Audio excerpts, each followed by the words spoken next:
اعوذ باللہ من الشیطان الرجیم، بسم اللہ الرحمن الرحیم۔ کیا حال ہے میرے بیٹوں، بچوں، مداحوں اور میرے چاہنے والوں؟ بیٹا آج میں آپ کو 2-3 چیزیں بتانا چاہتا ہوں۔ ایک تو یہ ہے کہ آج میں اب بوڑھا ہو گیا ہوں، میں بھول بھی گیا ہوں۔ میں اپنے تجربے سے اور اپنے بزرگوں نے بھی مجھ کو وہ کہا تھا،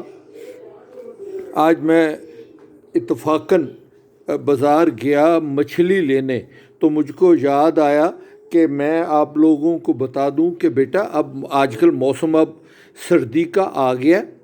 بارش بھی ہو گئی ہے، اور یہ جو سردی ہے یہ خشک سردی نہیں ہے، یہ تر سردی ہے۔ اس میں آپ اپنے کبوتروں کو آپ اپنے کبوتروں کو بیٹا اگر تو آپ لاہور میں رہتے ہیں تو بہت اچھا، آپ کو آسانی سے مل جائیں گے مچھلی کے سرے۔ بازار سے مچھلی کے سرے ملتے ہیں، کنڈے تو نہیں، سرے ملتے ہیں اور سستے ہوتے ہیں، کوئی اتنے مہنگے نہیں۔ آپ وہ لا کے انہوں کو اچھی طرح ابال کے، اگر تو آپ بہت زیادہ شوقین ہیں، جنونی جیسے میں تھا بچپن میں، تو پھر تو آپ کر سکتے ہیں کہ انہوں کو اچھی طرح ابال کے ان کو بھون لیں۔ انہوں کا جتنا بھی دماغ کا، برین کا روغن ہے اور کنڈوں کی جتنی بھی سوپ ہے، وہ سارے کا سارا پانی میں آ جائے گا۔ چھلکا جو ہے آپ انہوں کا وہ پھینک دیں، اور ڈراپر سے آپ اگر اتنی محنت کر سکتے ہیں تو بیٹا یہ محنت ہے۔ اور اگر آپ نے سردی میں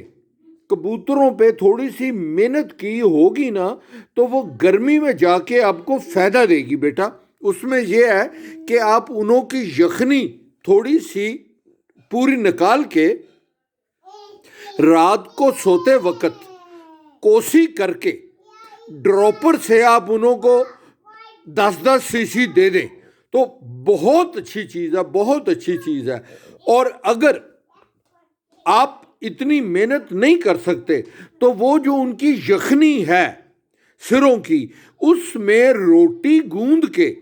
اس کی روٹی پکا کے، اس کے بھورے کر کے کبوتروں کو ڈالیں، مفید وہ بھی ہیں۔ پر اگر آپ نے یخنی انہوں کو دی ہوگی تو وہ تو بیٹا جو بوڑھے بوڑھے بھی کبوتر ہیں نا، وہ بھی ٹھیک ہو جائیں گے۔ جنہوں کے گٹ شل ہوئے ہیں انہوں کے سب سے پہلے گٹ انہوں کے ٹھیک ہو جائیں گے۔ اور جنہوں نے جیٹھ میں اڑنا ہے، آپ نے پٹائی انہوں کی، اور تھوڑے دنوں تک اگر آپ نے پٹائی کرنی ہے تو یہ جو طاقت دی ہوگی نا بیٹا، یہ بہت زیادہ کام آئے گی۔ ایک اور دوسری ایک اور چیز ہے بیٹا، میں نے پچھلے آپ نے تجربے، اپنا ذاتی تجربہ کیا ہوا ہے، میں نے آپ لوگوں کو اپنے انٹرویوز میں بتایا بھی ہوا، وہ بھی بہت اچھی چیز ہے۔ پر اب میں نے ایک اور چیز کا تجربہ کیا، کوئی 15 دن ہو گئے ہیں، اس میں کامیاب ہو گیا ہوں، اور میں پہلے تجربہ اپنے اوپر کرتا ہوں اور پھر میں آپ لوگوں کو بتاتا ہوں۔ اگر تو وہ ٹھیک نہ ہو تو پھر میں آپ لوگوں کو نہیں بتاتا، اگر میں کامیاب ہو جاؤں تو پھر میں وہ آپ لوگوں کو بتاتا ہوں کہ اللہ نہ کرے، اللہ نہ کرے آپ نقصان نہ کرے۔ وہ یہ ہے بیٹا کہ آج کل بہت زیادہ لوگ میرے سے پوچھ رہے ہیں کہ کبوتروں کو دانہ ہضم نہیں کر رہے، اور وہ ہری کلر کی بیٹھیں کر رہے ہیں، اور پتلی پتلی سی بیٹھیں کر رہے ہیں، اور کمزور ہونا شروع ہو گئے ہیں۔ بیٹا ان کا میں نے ایک تجربہ کیا، آپ پہلے کسی ہلکے کبوتر پہ کر کے دیکھیں، اگر ٹھیک ہو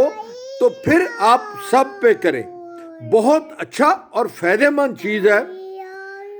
تازی مولیاں لے کے، سفید مولیاں جو ہم کھاتے ہیں، تازی مولیاں لے کے آپ انہوں کو گرائنڈر میں ڈال کے گرائنڈ کر کے انہوں کا نیٹ پانی، ابال کے نہیں،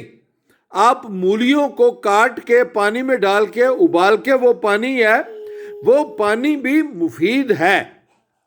آپ اگر ان کو نیٹ پانی نہیں دے سکتے تو پھر آپ ویسے کر لیں، نہیں تو آپ گرائنڈر میں ڈال کے انہوں کو کدوکش کر کے انہوں کا مولیوں کا پانی لے کے صبح آپ جس وقت دھوپ نکل آئے تو تھوڑی سی رات کو پانی آپ اٹھا لیں۔ جو کبوتر آپ کے دانہ ہضم نہیں کر رہے یا کمزور ہو رہے ہیں، آپ انہوں کو وہ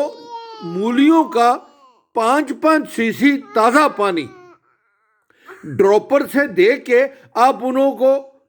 چھوڑ دیں۔ انشاءاللہ آپ اگر وہ 2 دن کریں گے نا تو تیسرے دن آپ اس بوڑھے آدمی کو دعائیں دیں گے کہ بابے نے کیا ہم کو بتایا بیٹا۔ یہ ایک چیز ہے، یہ 2 چیزیں میں نے آپ کو بتا دی۔ اور ایک اور چیز جو میں ذاتی کیا کرتا تھا بیٹا، جب سردیوں میں بڑی عید آتی تھی قربانی کی، اس میں جب بڑے جانور لوگ قربانی کرتے ہیں اس میں ایک روغن ہوتا ہے جو گردوں کے اوپر لگا ہوتا ہے، دوسری سینے کی چربی نہیں، جو گردوں کے اوپر روغن کی چربی ہے نا بیٹا، وہ بڑی جلدی کھر جاتی ہے اور طاقت میں وہ سب سے اچھی ہے۔ آپ وہ روغن آج کل مچھلی بھی استعمال کر سکتے ہیں، مچھلی کے سرے، پھر روغن لے کے آج کل آپ اس کو اچھی طرح پکائیں، اس کا وہ گھی بن جائے گا۔ اس میں تھوڑی سی آپ دال چینی ڈال لیں کہ اس کی بو مر جائے اور اس کو آپ پن کے رکھ لیں، وہ گاڑھا ہو جائے گا جیسے دیسی گھی ہے۔ اگر آپ اس کو تھوڑا سا چھری سے کاٹ کے، وہ آج کل سردی اب ہو گئی ہے، وہ ایسے ہوگا جیسے مکھن ہے، تو آپ اس کی چھوٹی چھوٹی سی ڈلیاں لے کے کبوتر کو چونچ کے اوپر ایسے لگائیں گے تو وہ پگھل جائے گا اور اس کے اندر چلا جائے گا، وہ بھی بڑی اچھی چیز ہے۔ اور اگر آپ نہیں تو اس کو بھی روٹی پکا کے جیسے گھی کی وہ کرتے ہیں، آپ اس کو بھی وہ کر کے دے سکتے ہیں۔ اور آج کل 15-20 دن کے لیے اگر آپ جوڑے توڑ دیں اور انہوں کو تگڑا کر کے آپ دیں گے تو بیٹا انشاءاللہ آپ کا رزلٹ بڑا اچھا ہو جائے گا، انڈے اور بچے بڑے اچھے نکلیں گے۔ اور دوسرا بیٹا، انڈیا کے لوگ یہ اور خاص طور پہ آج کل یہ شوق جموں کشمیر میں بہت زیادہ ہے، تو بیٹا آپ لوگ جموں اور کشمیر کے جو سردار میرے واقف بن رہے ہیں اور جموں کے مسلمان ادھر کے میرے سے مشورے لیتے ہیں، تو بیٹا کشمیر میں بھی آپ کو مچھلی ملتی ہی ہے، آپ مچھلی لے لیں یا وہ کر لیں، سردیوں میں آپ کو بڑی وہ فائدہ مند ہوگی۔ اور کشمیر کے اور انڈیا کے لوگ میرے سے بہت زیادہ پوچھ رہے ہیں جوڑے لگانے کا۔ بیٹا جب آپ نے اگر تو خوبصورت کبوتر بنانے ہیں تو آپ ایک ہی نسل کی مادی، ایک ہی نسل کا نر لے کے آپ لگائیں گے تو انہوں کے بچے خوبصورت نکلیں گے اور وہ اچھے ہوں گے۔ وہ آپ تو اڑنے میں اتنے کامیاب نہیں ہوں گے پر آگے سے بریڈ آپ ان کی چلا سکتے ہیں، پر اگر آپ اڑانے والے بنانا چاہتے ہیں، کراس والے، تو پھر سب سے اچھی چیز یہ ہے کہ آپ انہوں کو